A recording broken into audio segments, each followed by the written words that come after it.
What's going on, y'all? Back with another workout for the beginner strength training series. We're moving right along. Today's workout and foundational movement pattern, in my oh so very humbly expert opinion, is one of the most important foundational movement patterns that you can train, and that pattern is lunges. Yes, lunges. Why do I think they're one of the most important patterns that we could train? I've got a few reasons. One, it's a very versatile exercise. There's nearly endless varieties that you can use and variations that you can do, whether that's a forward lunge or front lunge, backwards lunge, lateral lunge, transverse where you're adding in rotation. You could be doing different angles, whether you're going at like a 76-degree angle, stepping at a 28-degree angle. So there's a lot of different ways that you can use lunges. With that versatility also comes the unilateral strength building side of it, which would be number two in how good these are.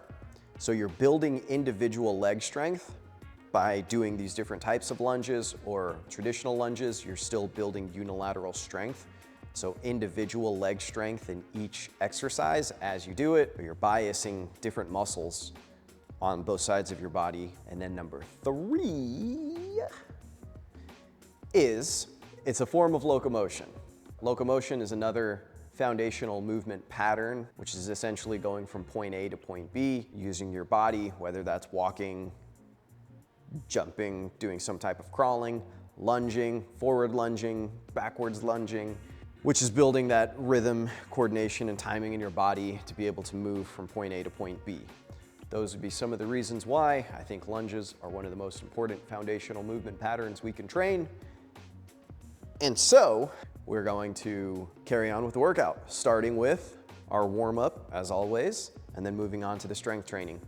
For the warm-up, we're going to be doing high plank lunges as our body weight exercise to get the blood flowing and increase that body temperature. But more specifically, we're going to be getting some hip mobility, taking our hips, knees through some range of motion, similar to what we'll be doing with the lunges. And then for our core exercise, we have dead bugs, which is going to be anti-extension core, so really getting some bracing through our midsection. And then one of the other benefits of it is it's also a coordination exercise that's going to require a little bit of coordination between our two opposing limbs, which is going to help for the lunging. And then finally, we have our balance exercise, which is taking our hip through some frontal plane and sagittal plane range of motion, just to further warm up our hips. So that way, when we get to the lunge variations, everything's gonna be feeling good and able to move well through different types of lunges. All right, let's get to the workout. All right, kicking things off with the high plank lunge, we are going to get into a push-up position. Hands are going to be shoulder width apart, directly underneath your shoulders, feet about hip width apart, and think about driving your heels down back towards the ground. So that way you get a nice stretch through your calves, quads and glutes engaged. And then from here, all we're going to do is step out to the side, bringing that leg up towards your hand. Nice little pause here, back to center, and then going to the other side. One thing that you can do with this exercise, if you want to get a little more challenge or depth out of it, you can step and then think of just bringing your hips and leg down lower towards the ground, which is going to give you a deeper stretch.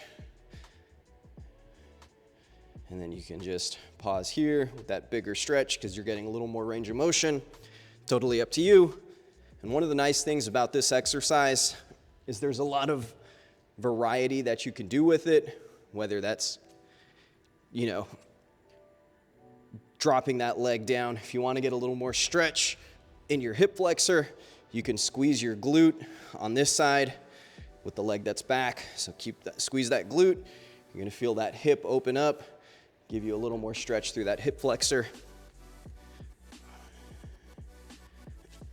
You can add in rotations, you can add in, more range of motion, so dropping down lower to the ground. A lot of variety that you can do with it, which is why I like this as a body weight exercise. And then after that, we're gonna go right into dead bugs, which is gonna be our core exercise. So switching position, we'll be laying on our back. Feet are going to be in the air, tabletop position, 90-degree bend, knees and hips. Arms are gonna be shoulder width, same setup, just like we did the high plank lunge, except now palms are gonna be facing each other. Low back stays flat to the ground, so think of tucking your hips underneath you, using your abs to pull your ribs down, and flatten your lower back to the ground, keeping it pressed to the ground the whole time. From here, we're going opposite arm and leg. So left leg, right arm, right leg are going to extend all the way out. Nice pause at the bottom, and then back in.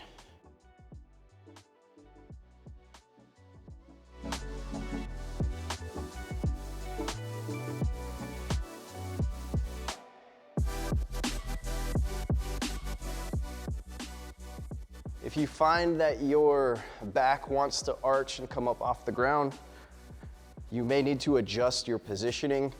So you may need to adjust your positioning.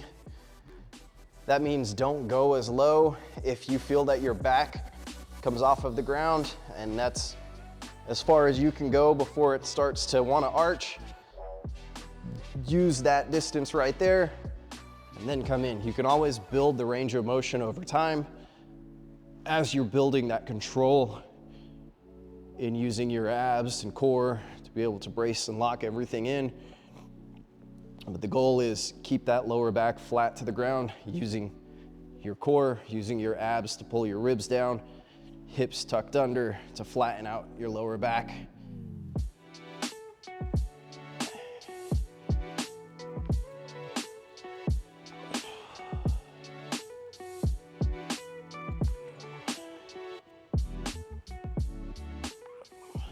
After the dead bugs, balance is next, which is going to be a goblet balance with sagittal and frontal plane hip flexion.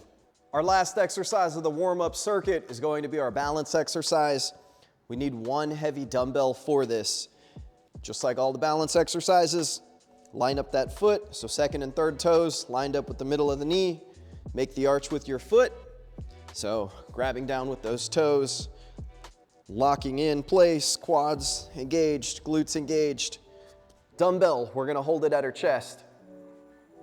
As we're balancing one leg, nice tall posture. So head back, shoulders back. We're coming up to knee parallel to the hip, down, and then we're rotating the leg out and bringing our knee up parallel to the hip again, but just out to the side. So sagittal plane, coming up front, down, rotate the leg out, and then frontal plane.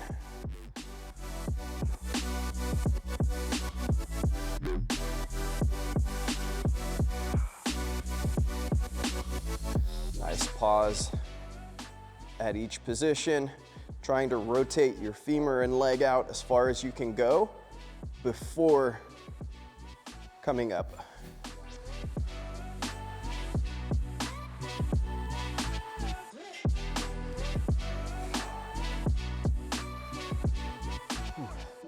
Once the balance exercise is done, we're gonna take our 1 to 2 minute break and then do our second round through of the warm-up circuit, and then we'll move on to our strength training. For the strength training portion of this lunge day workout, we've got 3 different exercises, 3 sets apiece, starting with our sagittal plane. So we're gonna be doing split squats, and then we move on to the frontal plane with split lateral lunges, and then finishing out the workout with some glutes, so a timed hip bridge rep.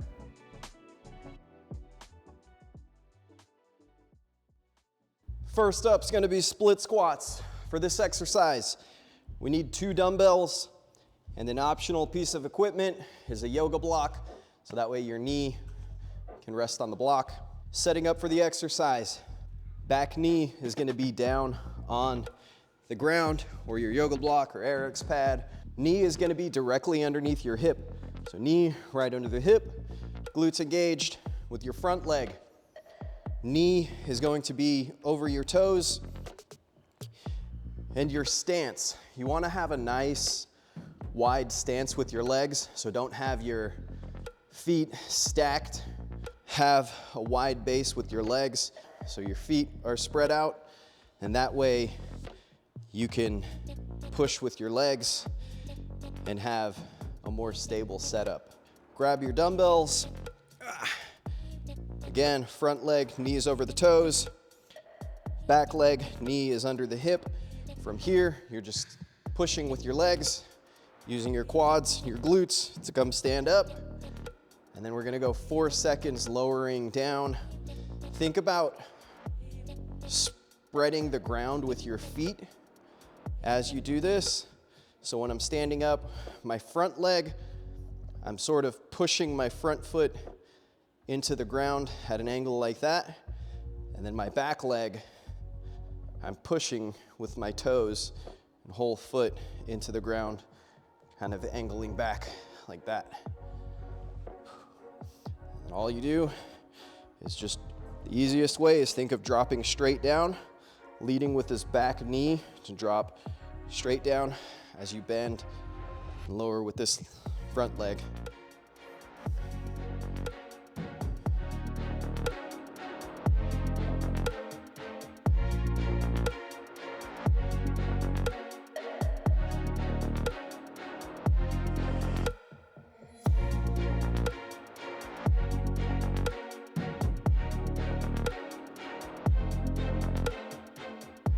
Once you finished your first set of split squats, take your 1 to 2 minute break, and then we've got 2 more rounds of that before moving on to split lateral lunges. Very important during your recovery period. I've said it before, I'm gonna say it again, because it's one of the most important things that you can do. Not just how hard you train and lift and how heavy and hard you exercise, but how well do you recover? How well can you get your breath back under your control, your heart rate under control? So really during these rest periods, focus on your recovery. Focus on getting your body prepared and ready for the next set. Once we've knocked out 3 sets on split squats, we move on to split lateral lunges. For this exercise, we're gonna be using 1 dumbbell. Before I get into it, I wanna go over a little bit about the setup. So your leg, and foot position is gonna be subjective to your current level of mobility and how well you can move. However, one good tip that we're gonna use and go by today is when you get into this lunge, you wanna make sure that your knee is positioned just inside your big toe. So if I came right down, my knee is lined up, just inside that big toe. So when I push with this leg, I'm able to come up at an angle as opposed to if I'm all the way out here trying to come straight up. So I want that hip kicked out, knee in line, knee just on the medial side of the foot. So that way when I drive up, I can push at an angle. Toes are gonna be slightly pointed out. So that's gonna be the setup. Obviously, the more mobile you get, and the lower you're able to get into the lateral lunge, your knee is gonna go over the foot more. But for the purposes of this exercise, getting used to this motion here, having that knee medial, so that way we can drive. Okay, setup. Feet slightly pointed out, toes pointed out, so that way when I'm here, again, knees medial, weight, we're gonna hold it at our chest, just like with the balance exercise. From here, we're gonna go 4 seconds down, sinking into one side, knee medial to the foot. This leg's gonna be straight, 2-second pause. And then as we push up, we're using our quads and glutes. So sink into it, hip sits back, knee medial to the foot, 4 seconds down, 2-second pause, and then pushing through the inside of the foot. So As I'm coming up, I'm gonna be pushing off the inside of my foot and that big toe.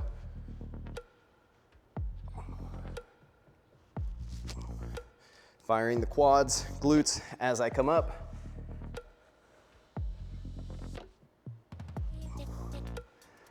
And you want to maintain a similar angle from your shin and your torso at this bottom position. So when I am down, my shin, torso are going to be relatively at the same angle.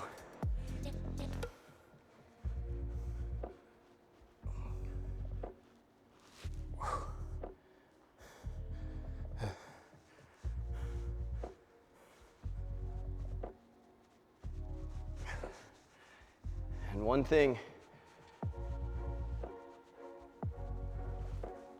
when you're at the bottom of this split lateral lunge, fire your quad to keep that leg straight and get that engagement on this other leg as well.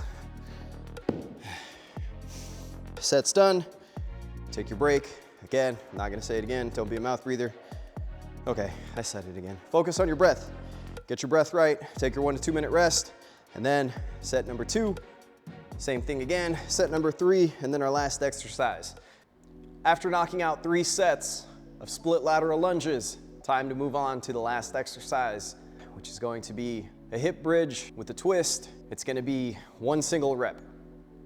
It's a timed rep with 3 different components, a 20-second isometric, a 30-second, I don't think that's right, 20-second isometric, 30-second eccentric, 10-second concentric. That's gonna be the tempo of it. That's gonna be 1 rep. Let's get set up for it. And then after that, it's gonna be a wrap. Legs, glutes, everything's gonna be feeling good, moving good, grooving good, and then you'll be ready to carry on with your day. All right, let's set it up. Last exercise of the day, the hip bridge. We need 1 bench or a box, something that you can have your shoulder blades and upper back resting on, and 1 dumbbell. To set up, upper back is gonna be on the bench, so your shoulder blades on the bench. You wanna have your shins vertical and feet about hip width to shoulder width apart. So you don't want your feet too far back, so your shins are angled like that, or too far here. Vertical. Boom, hold that. So grab your dumbbell. Dumbbell's gonna sit on your waist, on your lap. Think of getting full hip extension from here. So keeping your glutes squeezed, shoulder blades resting on the bench, shins vertical. We're gonna do a 20-second hold here. Keeping the glutes engaged, keep that hip extension, and then we're gonna go 30 seconds lowering down, followed by 10 seconds coming up. So after 20 seconds, nice, slow and controlled on the way down. And you may need to adjust and slide the weight away from your hips as you lower down, depending on the size of the weight. So that way you can get all the way down without, your stomach and legs hitting the weight. So nice, slow and controlled, lowering down, 30 seconds lowering, followed by going right into 10 seconds, squeezing your glutes from the bottom, and then coming up into that hip extension, nice and controlled, 10 seconds on the way up. And then that'll be your 1 set, 1 rep exercise. 2 more sets of that after your break, and that's gonna wrap up today's workout. With the last workout done, that's gonna wrap up today's workout. The end of this workout marks workout number 4 out of 6 in this beginner strength training program, meaning we're 2/3 of the way done. We got 2 more workouts to go. I saved the best for last, or one of the best for last. with a little bit of bias because it's one of my absolute favorite top all-time lifts of all recorded history, and that is deadlifts, or more specific to this program, hinge patterns. And then we have another upper body workout, which is going to be more push patterns, focusing on the vertical aspect, so more shoulder press, overhead type pressing. One of the things that I plan on doing when this beginner strength training series is over, at the end of it, so once all of these videos go out for the entire interwebs to see, it's gonna be a training program, a full training program that you'll be able to follow that's gonna be based off of these workouts that I've posted. No cost to you, just your time and commitment to moving better, feeling stronger, and taking charge of your overall health. I will have it compiled, ready to go. It's gonna be just a mini program that you can follow to help jumpstart your journey. And yeah, so things to be on the lookout for. All right, that's gonna be it. I'll see y'all on the next workout, and go eat a lot of protein after this workout for the gains, because it's what your muscles are made of.